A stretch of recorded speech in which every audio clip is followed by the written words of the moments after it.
This episode of the Matt Feret Show is brought to you by the Brickhouse Agency. Brickhouse is a boutique independent health insurance agency that focuses on finding the right Medicare coverage for folks across the country. Matt's wife, Nikki, is the heart behind Brickhouse. She's great at making confusing things clear and is passionate about helping people find a Medicare insurance policy that suits their individual needs. To schedule a free one-on-one appointment with Nikki or a member of her team, head on over to brickhouseagency.com or simply call 844-844-6565 and someone will help you schedule a phone call or a Zoom meeting. The consultation is free because the insurance companies pay Brickhouse, not you. There's never any pressure or obligation to enroll. Your clearer, simpler Medicare journey is just a call or click away. BrickhouseAgency.com. Not affiliated with or endorsed by the government or federal Medicare program. Contacting Brickhouse Agency, LLC will direct you to a licensed insurance agent. Hello everyone, this is Matt Feret, author of Prepare for Medicare and Prepare for Social Security Insiders Guidebooks and online course training series. Welcome to another episode of the Matt Feret Show, where I interview insiders and experts to help light a path to successful living in midlife, retirement, and beyond.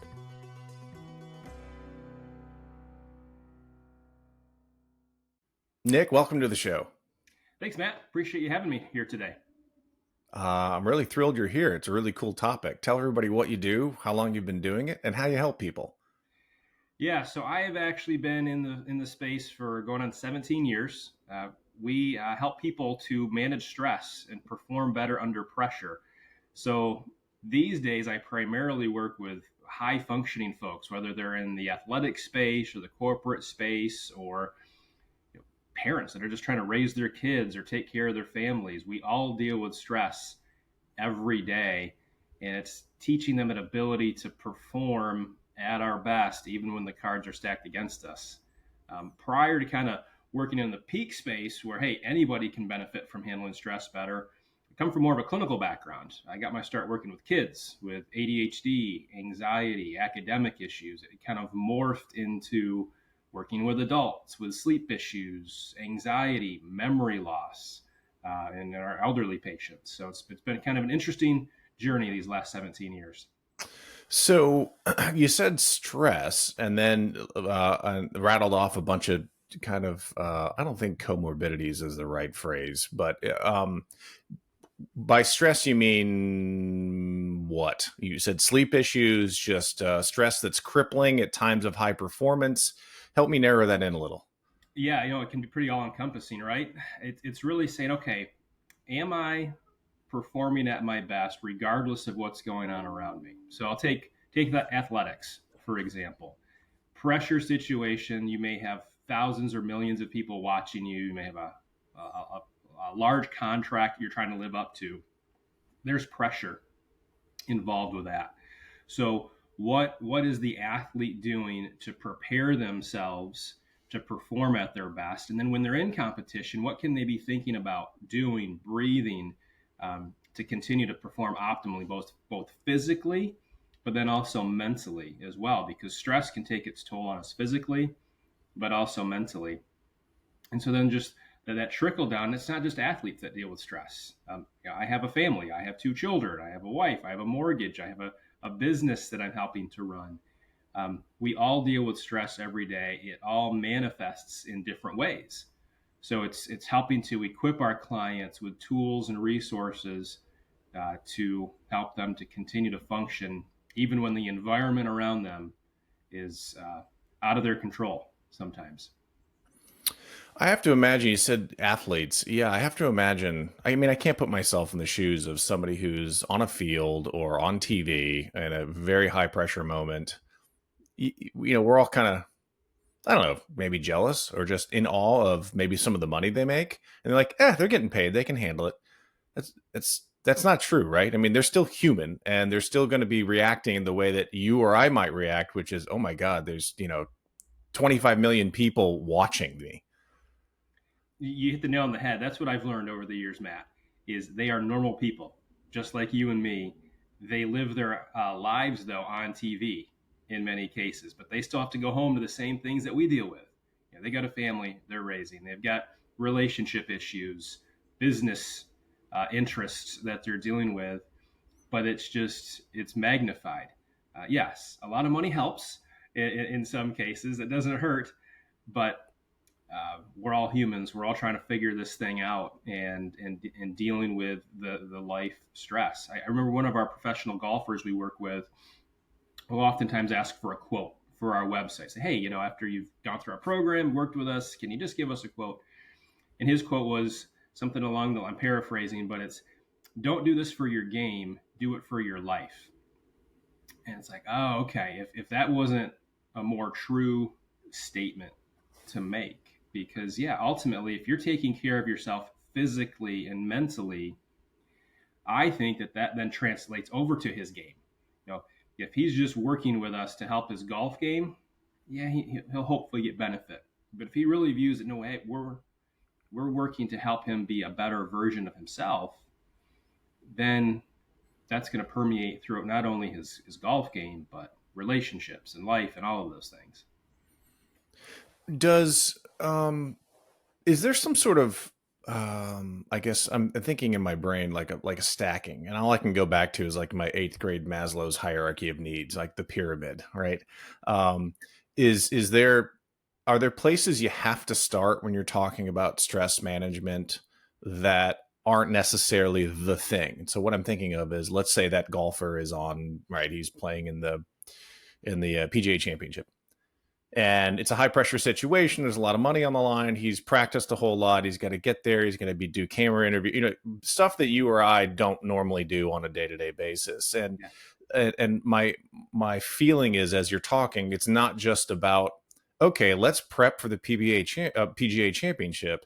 It probably is a foundation underneath that has to be set before you can even get to the level of handling high pressure situations such as that. Is that true? Totally. When you look at athletes, a lot of times they'll talk about focusing on the outcome or the process. And if you're focused just on the outcome, like my goal is to win the PGA Championship, and that's just all you worry about every day, you're setting yourself up for failure, because only one person's going to win that thing. If you focus on the process that it's going to take to win that and all the things you need to do, because you're not just going to show up on Thursday and play lights out for 4 days and win that thing. You've got to be preparing all along the way. That's no different in life.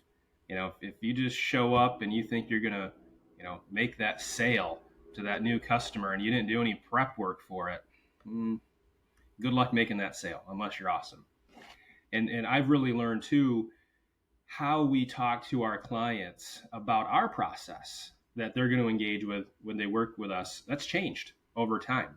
Because ultimately, we are trying to rewire somebody's brain and how their brain is functioning, whether they're concerned about stress or sleep or memory or focus or whatever.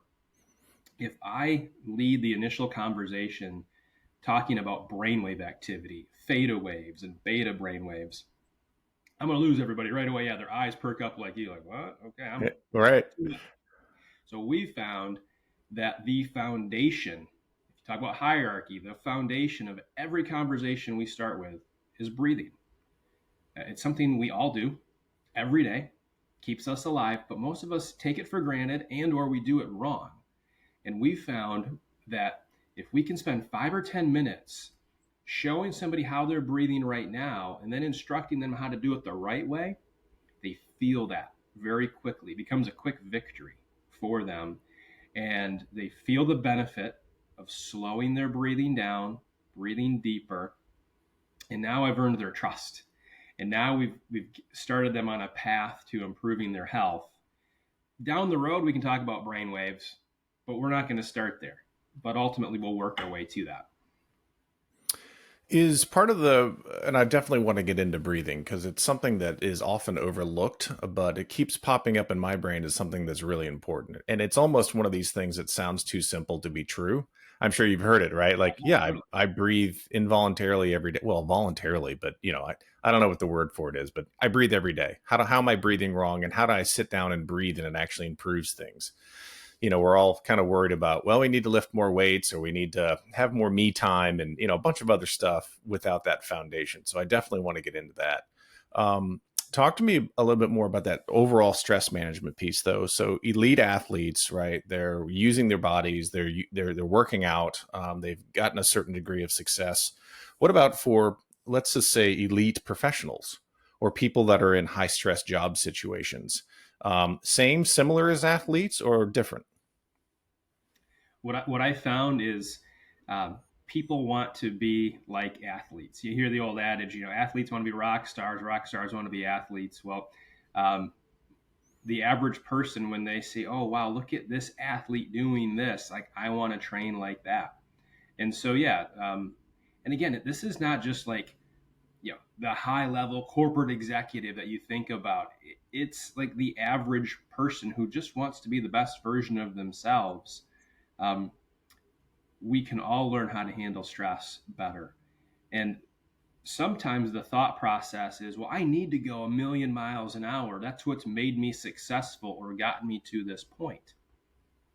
Maybe, but your body changes over time as you age. Hormones change, your metabolism changes, just everything about our body changes. So if we think that we can keep the same pace going when we're 50 or 60 that we were able to keep at 25, probably not going to happen. You've got to take care of yourself a little bit differently as you age. Because when you were 25, yeah, you could go all day long, but you also probably didn't have the responsibilities that you do when you're 50 or 60. There's just changes that happen in your life, both physically but also environmentally, that make you need to think a little bit differently about how you care for yourself as you age. I'm going to ask a question that I think is going to sound silly, but maybe it's a selfish question. You know, I, you hear about stress, right? When all of a sudden your hair starts falling out, or you've got blotches on your skin, or something happens, right? There's like Yeah. physical evidence of, or panic attacks. But I also have to imagine there's some underlying stress that is just kind of a base level, and it's different for everybody. How do you know? Again, I said it's going to sound silly. How do you know if you're stressed without getting to the point of hair falling out, right? Whatever you want to call it. Is there a way to be in tune with your body, or a way to not be in tune with your body that people don't know about? That's actually a great question, Matt. I don't know if there's a one perfect answer for it, but I think about stress. I think about on like a scale of 1 to 10.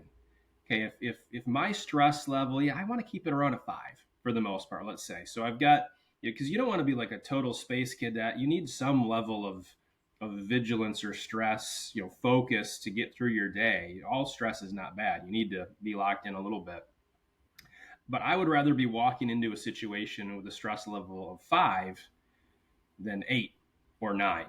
Because when that environment changes, I don't have much buffer or cushion if I'm already walking into it at a 9. But if I can walk into it at a 5, oh, I'm going to be all right. I'm going to have ability to adapt. Some people are just really in tune with that. They just know their body. They know their mind really well because they're pretty steady. So they know when it fluctuates a little bit. And one of the interesting things that's really proliferated over the last few years is trackers. So, like a lot of our athletes and clients will wear like a Whoop strap or an Aura ring, like I wear. So they get some biometric data every morning when they wake up to kind of tell them, hey, how have you recovered? How was your sleep last night? What's your stress level today? So I think these trackers have actually been really helpful to inform people, hey, where are you at relative to where your body is normally at on a few different things. The thing that is oftentimes missed with the trackers, though, is the so what. And it's like, okay, great. It's telling me I'm stressed. My app is telling me I'm stressed. Well, what do I do with it? And that's really where we come in, because we have then the resources and the tools to say, okay, yeah, you're stressed. Here's what you're going to do about it. You don't have to be crippled even further knowing that you're stressed. We're going to give you resources to help you to deal with that. Can you give me an example of, and again, you've got some very famous clientele, so you don't have to drop names if you don't want to, but I checked your website out. There's some household names on there. Um, can you give an example of someone you or your firm have worked with that, I guess from all outward appearances, everything seemed, fine or high functioning, and then they got in there and they were like, and you were like, man or woman, you really need help. Maybe you don't know how badly you've got it or how much extra potential you've got if you handle this stuff better. Yeah, no, actually, yeah, like you said, we do work with some pretty well-known folks in the athletic realm. I actually enjoy working with the up and comers who they're trying to do anything they can to get to that top level. And yeah, oftentimes we'll be sitting down with them and they're like, yeah, I saw that Jordan Spieth works with you or Kirk Cousins or whoever. And yeah, I want to do that. So then you start to talk with them and you find out, oh, wow, yeah, there's a lot of baggage there that you're dealing with. So I go back to the quote from that golfer. It's like, you golf or football was the hook for you to reach out to us to get benefit, but we're actually going to really change your life. This is the conversation I've had with parents over the years too, with a high school kid, let's say, who's struggling academically. They can't focus, and so the parents are like, "Hey, we should investigate this program because it's going to help you focus better on the basketball court." We won't even talk about the fact that the focus is going to improve in the classroom as well. So it's oftentimes sport is the hook. But yeah, to your point, when you kind of get under the hood a little bit, you find out there's a whole lot more going on. And we're just fortunate to have that social proof in the athletic realm to help to destigmatize some of those conversations then. And it's like almost an afterthought that, hey, we're going to help you deal with the anxiety or stress that you feel at home or work. And we just focus on, oh, you just don't want to get so stressed on the golf course and you're playing in your Tuesday evening round with your buddies, if that makes sense. It does. Do you find, and we can stay with sport if you want, do you find any commonalities between a guy like me that, shoots 150 on the weekends, but also has a, high stress, normal, existence, or the elite athlete? Do you find some commonalities that everybody kind of deals with, or everybody you can start at that ground zero and build from there? Yeah, well, that's the cool thing. When we look at a brain, every brain is unique. So it's kind of like a fingerprint. When I look at Matt's brain, that is your brain. The electrical activity in your brain is unique to you. So that is one of the coolest parts of my job, when I get to sit down with somebody and walk them through their brain map, because that's probably the first time for 99.9% of the people I'll meet with that they've ever looked at their brain. So while I may have done it thousands of times, this is the first time for them. So I really try to bring that excitement and that energy, because it's a really cool experience. So no, there's no two brains that are alike. Yeah, there's some patterns depending on, their lifestyle, their line of work. You might see that.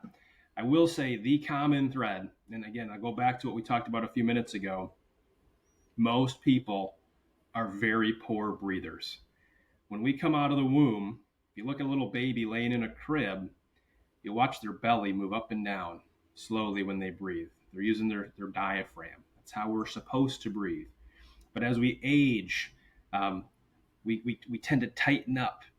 Some of it's our posture, sitting in chairs all day long. We kind of get leaning forward, and then our muscles and our ribs, they all tighten up. So we start to breathe up in our chest. If you tell somebody, hey, take a deep breath, relax, you'll see this, they move their shoulders up and down. It's like, oh, no, that's not what we mean. So that's, again, why we focus so much on that, because most people are doing it wrong. When we show them how to do it right, they see benefit very quickly. What are let's go breathing. I definitely want to hear a lot about this. I sang in choir. Yeah, I was a choir kid, all the way through college.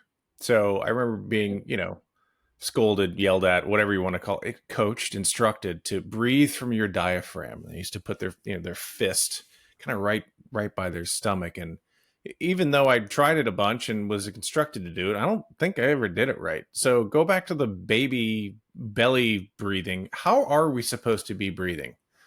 Yeah, so get engaging the diaphragm. So breathing deeper allows us to breathe slower. You're getting more oxygen with each breath. So every breath you take, your heart has to do a certain amount of work.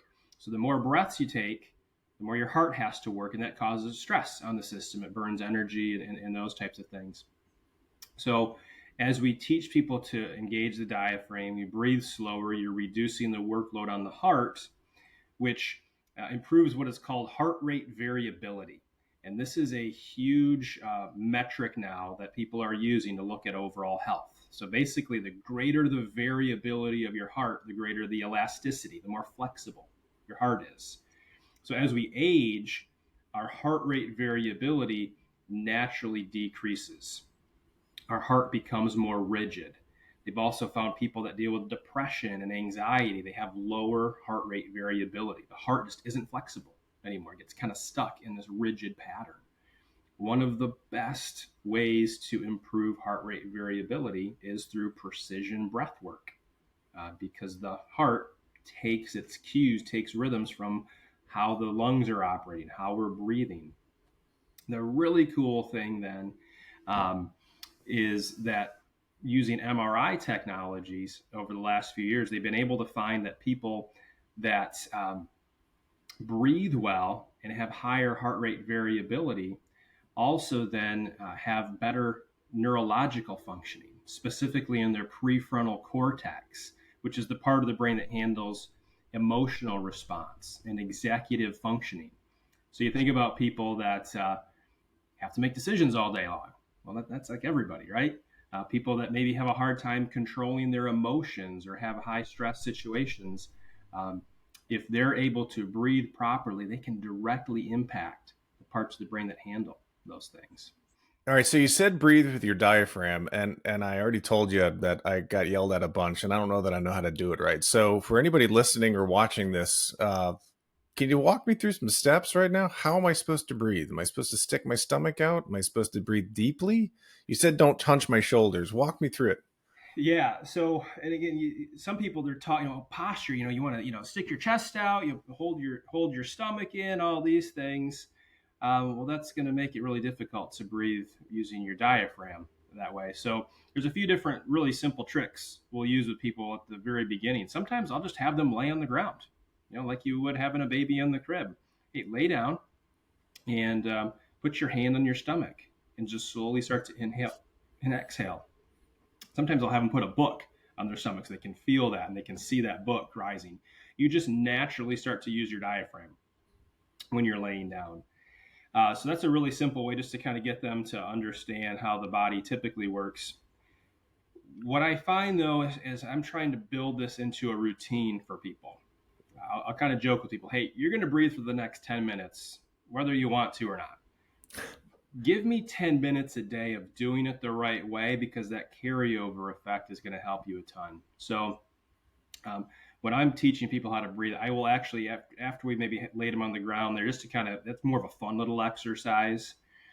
It's actually pretty easy. The easiest kind of position to be in is in a good sturdy chair. You got the back behind you. You can still have the hand on the stomach, and now your body is aligned properly to people to kind of watch the shoulders, make sure there's not a lot of noise up in the shoulders as they're breathing, and have them just practice. Hey, you've got a balloon in your stomach, and pretend that as you're inhaling, you're filling up that balloon with air. And as you exhale, you slowly push the air out of the balloon. And we practice that. Hey, let's just do this for 2 or 3 minutes, and let's get to 5 minutes, and then 10 minutes over time. It's all about muscle memory. It's no different than learning any other skill that requires muscle memory. Am I supposed to use my nose or my mouth or both? Well, that's the next question that people always run into next. I'm not trying to overwhelm people at the beginning. Yes, the science would tell us nasal breathing is optimal. There's a whole lot of reasons for that, why we want to do nasal breathing. But I'm really more concerned at the beginning for people about the physical respiration, the muscle control of that respiration.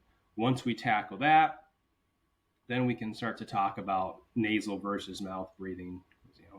And working with athletes, you've got people that have broken their nose or have deviated septums. They have physical limitations that don't allow them to nasal breathe very well. So I try to slowly work our way through the highlights of what needs to happen.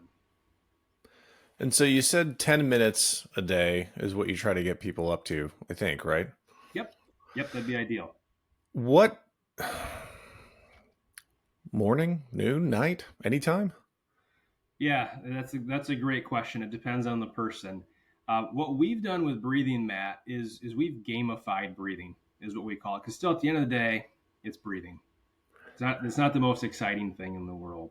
Yeah, if you go through the list of all the health benefits, we've already listed several of them. But again, I just think about, hey, really truly, if you are breathing properly and you're doing this for an extended period of time, you've built it into your routine, you're impacting your neurological functioning. For some people, that alone is enough to get them to hook up and do 10 minutes a day. They'll just do it because like it's healthy for me. But for most of the people, we need some carrot. We need some reward if we're going to do something and build it into our routine. So with breathing, we've gamified it, and when we have a device, and we can talk about it later, but that it's called the Intel belt. And what we do with breathing, it's a strap that you wear around your stomach, and you interface with our app, and you can see your breathing, and you can see how your heart is functioning right in real time, and it teaches you how to breathe properly, and you accumulate points. So just like we all know, hey, get 10,000 steps a day. It's a good, healthy thing to do. We want you to get 10,000 breathing points a day. So the better you're breathing, the better your heart is responding, the quicker you will accumulate points. And so the way the algorithm is set up, you're going to get those 10,000 points somewhere between about 10 and 12 minutes of training every day.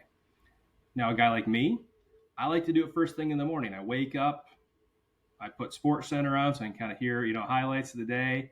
I put my belt on and I do my breathing. I know then that I'm walking into my day physically, mentally ready to go, dialed in. A lot of our folks, though, will practice it at night before bed.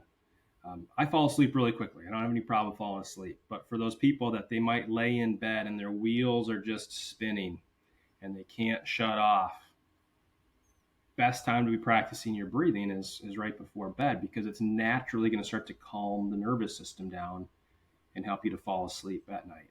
So it kind of depends on you, and it depends on where you're best going to build this habit into your lifestyle. So that's for everybody. That's normal day-to-day stuff, advice / things you can work on. So what about those high stress moments when I'll just say, right, you're trying to come down from 14 points and you've got, 25 million people on Monday Night Football watching you, or you're going into a presentation in front of your boss's boss, or you've got family members coming over for Thanksgiving, some of whom might cause some scene. And when you're in that moment, right? I mean, I think I'm probably like everybody else, right? Stress goes up, heart rate goes up, things seem a little cinchy. I'm probably shallow breathing a little bit, just kind of in anticipation of what's going to happen. When you're in the moment or you're approaching that moment, what do you coach people to do, and what do you help people practice? Remember what you've practiced. It's no different than any other skill that you've learned.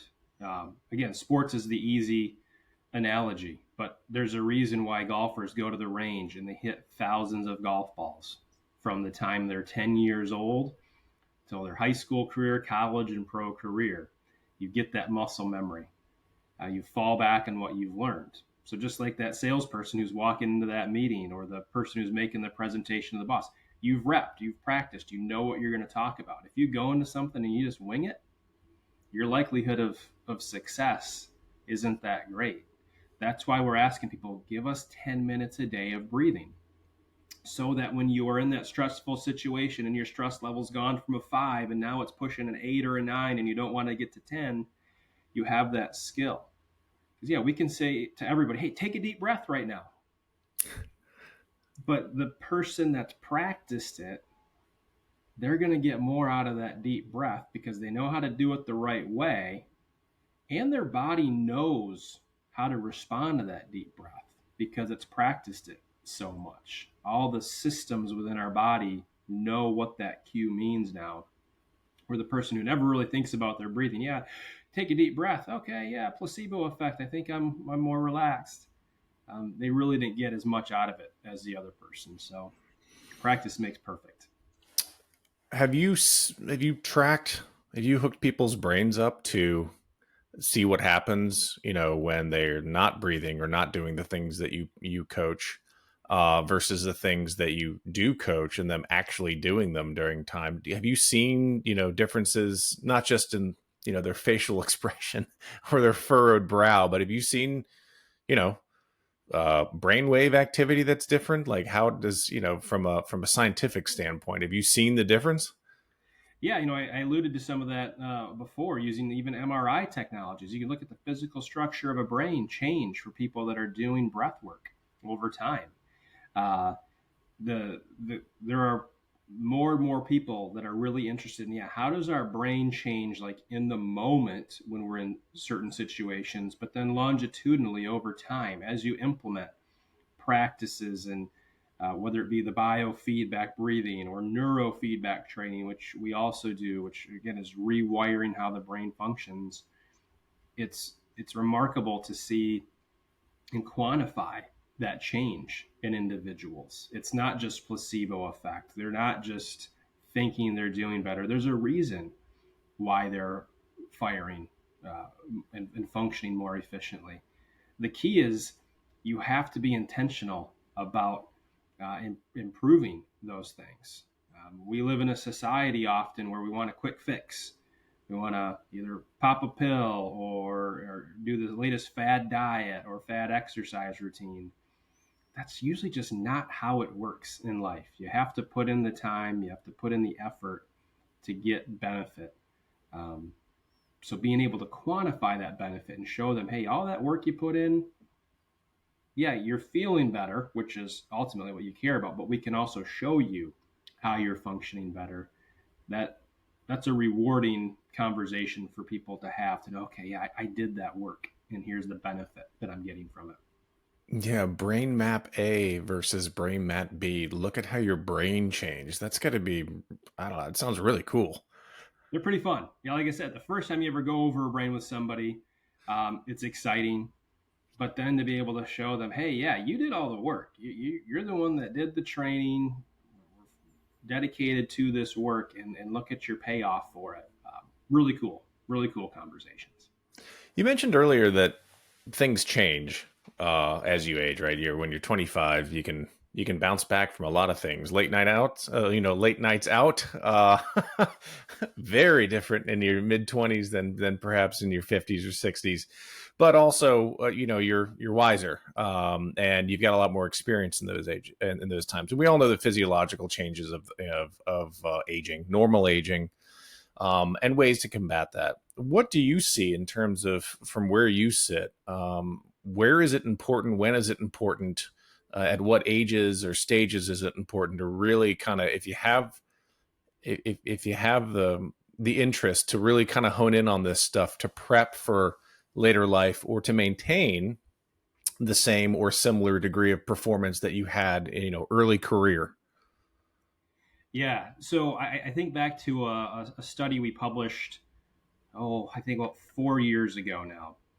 We looked at mild cognitive impairment. So these were folks pre-dementia, but they're dealing with measurable memory loss. And really cool project that we did, saw tremendous improvement in memory in these folks that we worked with, primarily in their 50s, 60s, and 70s. But we looked back at lifestyle factors, and a common thread for a lot of them was, yeah, I don't sleep well. Okay, well, is that a new thing, or has it been going on for a while? And I haven't slept well, as long as I can remember. So I say that to show that we saw improvements in these people that had pretty significant memory concerns in their 50s, 60s, and 70s. We were able to help them improve their memory, improve their anxiety levels, depression, all these things. So they weren't too old to see improvement. But I think back to, man, if we had been able to work with them when they were in their 20s and their 30s, and they were first starting to develop those sleep issues, or those other stress related issues, could we have helped them not get to that MCI, the mild cognitive impairment level in their 60s and 70s? Could we have kept them stronger longer if they had been more proactive in their health? So I'm always going to lean more, hey, the earlier you can start to take care of yourself, the better. But if you didn't know about these things or, or whatever, it's not too late, even as you're starting to see more advanced symptoms develop. That emphasis on sleep is really new. Everybody kind of goes, post-menopausal women, right? There's usually sleep issues during, pre, mid, and post. But also, how many times have you heard, older men say, I can't sleep past 4:30 a.m., regardless of the reason. The sleep piece of it, it sounds like it's a cornerstone of having your programs be as effective as they can be. Yeah, if you go to our website, if you go to neuropeakpro.com, you'll see a lot of testimonials from folks. Now, again, it's a lot of professional athletes, but again, I just want to remind your listeners, like, they're normal people too, dealing with the same stuff.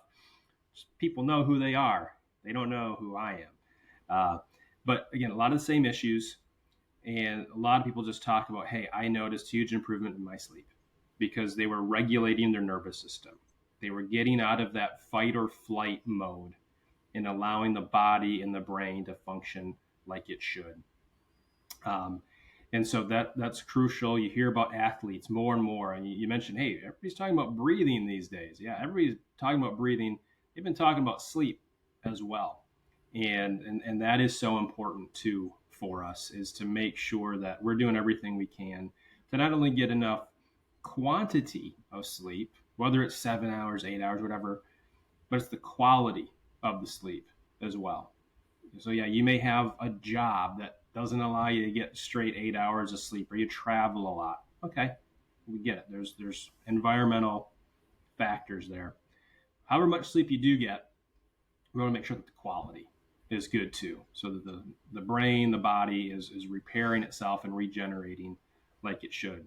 Because you sometimes, especially in older folks, they sleep a lot. They're like, yeah, I could sleep 16 hours a day. Well, that's not good either. That's too much. That's an indicator that probably the quality of your rest isn't optimal.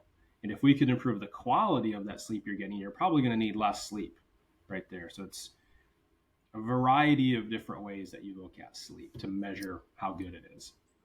If the sleep piece is important, do you suggest people go do sleep studies if they're waking up in the middle of the night, or do you say try some other stuff before actually doing that?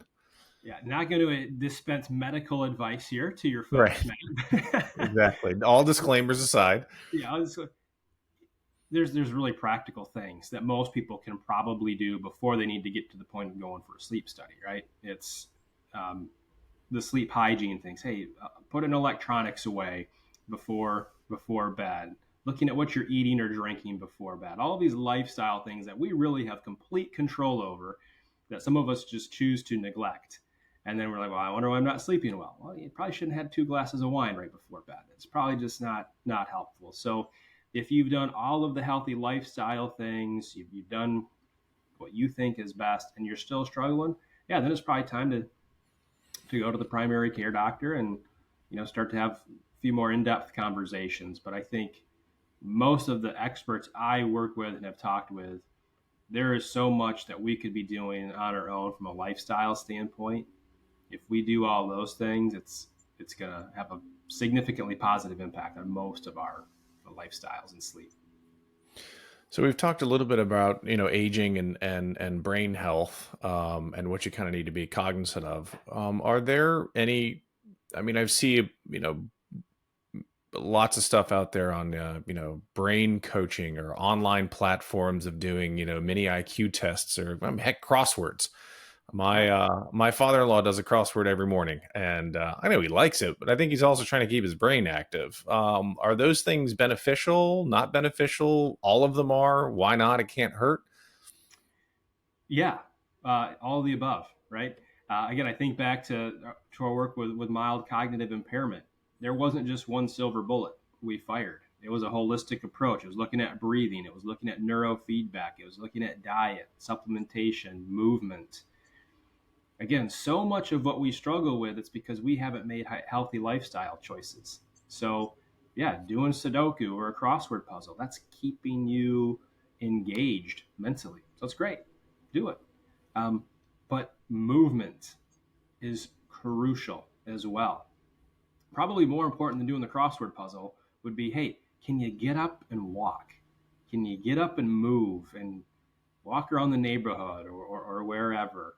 People that move are going to be healthier, just flat out. So the last thing you ever want to do is retire at 62 and go sit in the chair and watch TV, because it's not going to be a great end. And then diet as well would be a close one behind that. Is, hey, make sure you're eating well to fuel the system to continue to operate at its best. I'd like to talk to you a little bit about an F word, failure. When you deal with your patients or the people you work with, you said it earlier. There's only going to be one winner of the PGA Championship every year, which means everyone else failed to win. How do not only elite athletes, but executives or people in normal jobs or even in family situations, when they prep and they breathe and they do everything that's right and they still fail, how does that impact your work with them? How does that impact their brain? And how do you keep going and try again? Oh, Matt, I love that question, because this is something I deal with in our home with our kids. Maybe one of the best things I've learned with working with athletes is that failure is okay. I'll think back to conversations I've had with Bryson DeChambeau. He's a professional golfer. Some of your listeners may have heard of. Very interesting guy. He's known as kind of being a tinkerer, as a mad scientist. And he's tried so many different things. And he's like, Nick, I love failing, because then I learn from that. I learn every time. Okay, that's not the way to do it. And he'd reference Thomas Edison. Okay, he's got more patents than anybody, but he also like failed how many times to make the light bulb. He's like, yeah, I just learned 100 different ways to not make a light bulb until I finally figured out how to make the light bulb. So I think that is a huge differentiator between world-class athletes and like the average person, is being okay with failure.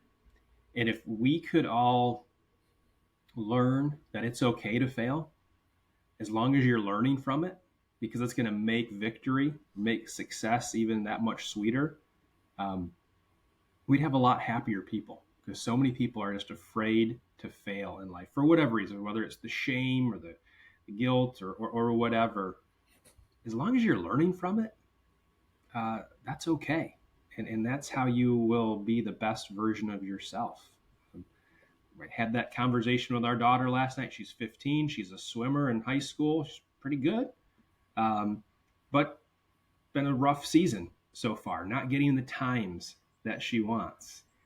And it's just, we had the failure talk last night. Like literally, hey, remember the athletes? What are you learning from it? What are you learning from this season where you're not getting those accolades that you got last year? There's a reason for it. As long as you're learning from it, you're gonna come out okay in the end. You just gotta have that mindset, though. That's great you're doing that with your daughter. And I'm sure a lot of people listening and watching weren't raised like that. It was, you better get straight A's, Right? or yeah. She's a lot like me, and I'm like, okay, here's all the things I did wrong, and here's all my weaknesses. Man, as a parent, you kind of get that second chance to help.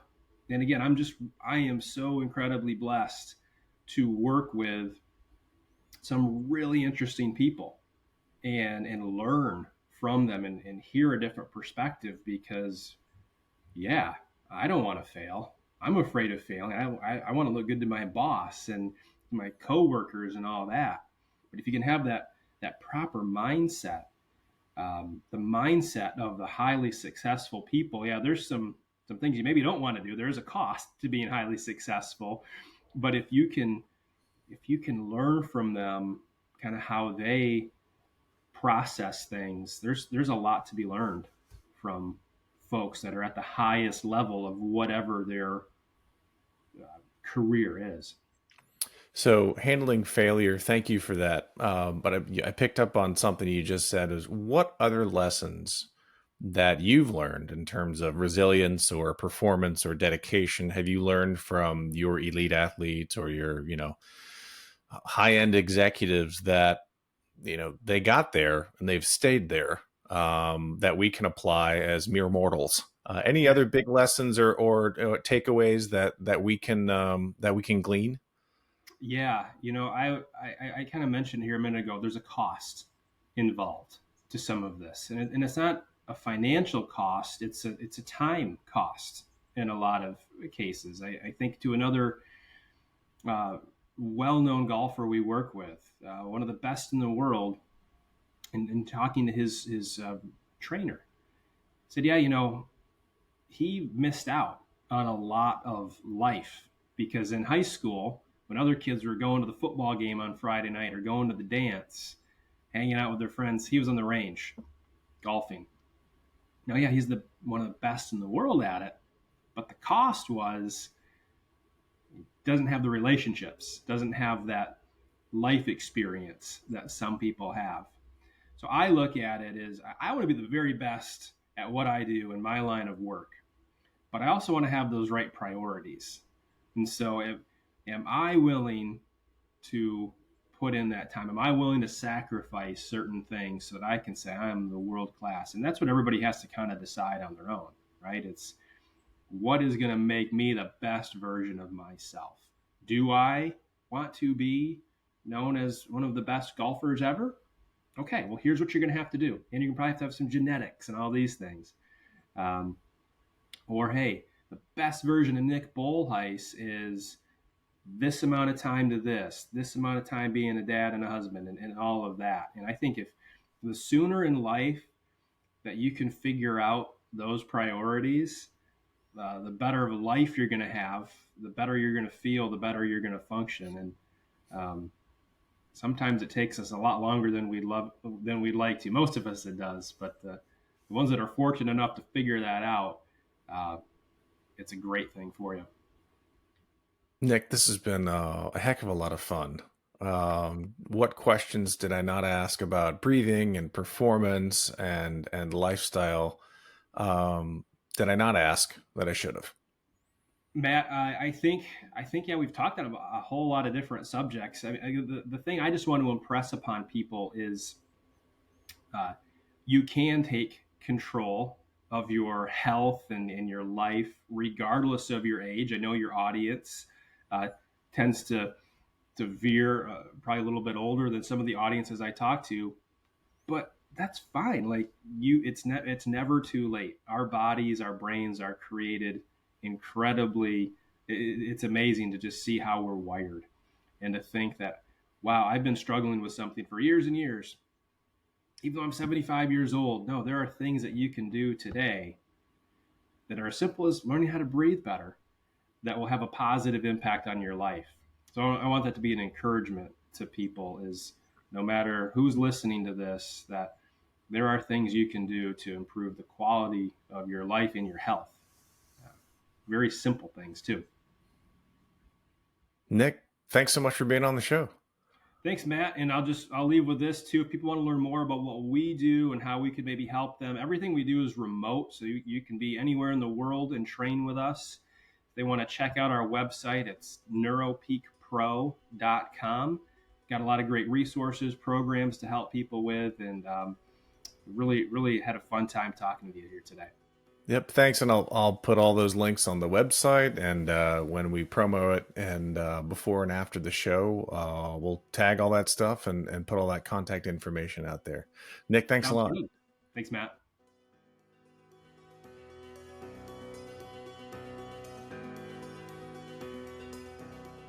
The Matt Feret Show, related content, publications, and MF Media LLC is in no way associated, endorsed, or authorized by any governmental agency, including the Social Security Administration, the Department of Health and Human Services, or the Centers for Medicare and Medicaid Services. The Matt Feret Show is in no way associated with, authorized, approved, endorsed, nor in any way affiliated with any company, trademark names, or other marks mentioned or referenced in or on The Matt Feret Show. Any such mention is for purpose of reference only. Any advice, generalized statistics, or opinions expressed are strictly those of the host and guests of The Matt Feret Show. Although every effort has been made to ensure the contents of The Matt Feret Show and related content are correct and complete, laws and regulations change quickly and often. The ideas and opinions expressed on The Matt Feret Show aren't meant to replace the sage advice of healthcare, insurance, financial planning, accounting, or legal professionals. You are responsible for your financial decisions.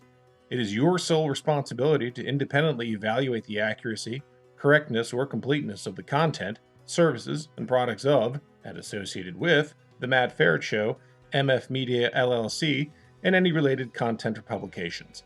The thoughts and opinions expressed on The Matt Feret Show are those of the host and The Matt Feret Show guests only, and are not the thoughts and opinions of any current or former employer of the host or guests of The Matt Feret Show, nor is The Matt Feret Show made by, on behalf of, or endorsed or approved by any current or former employer of the host or guests of The Matt Feret Show.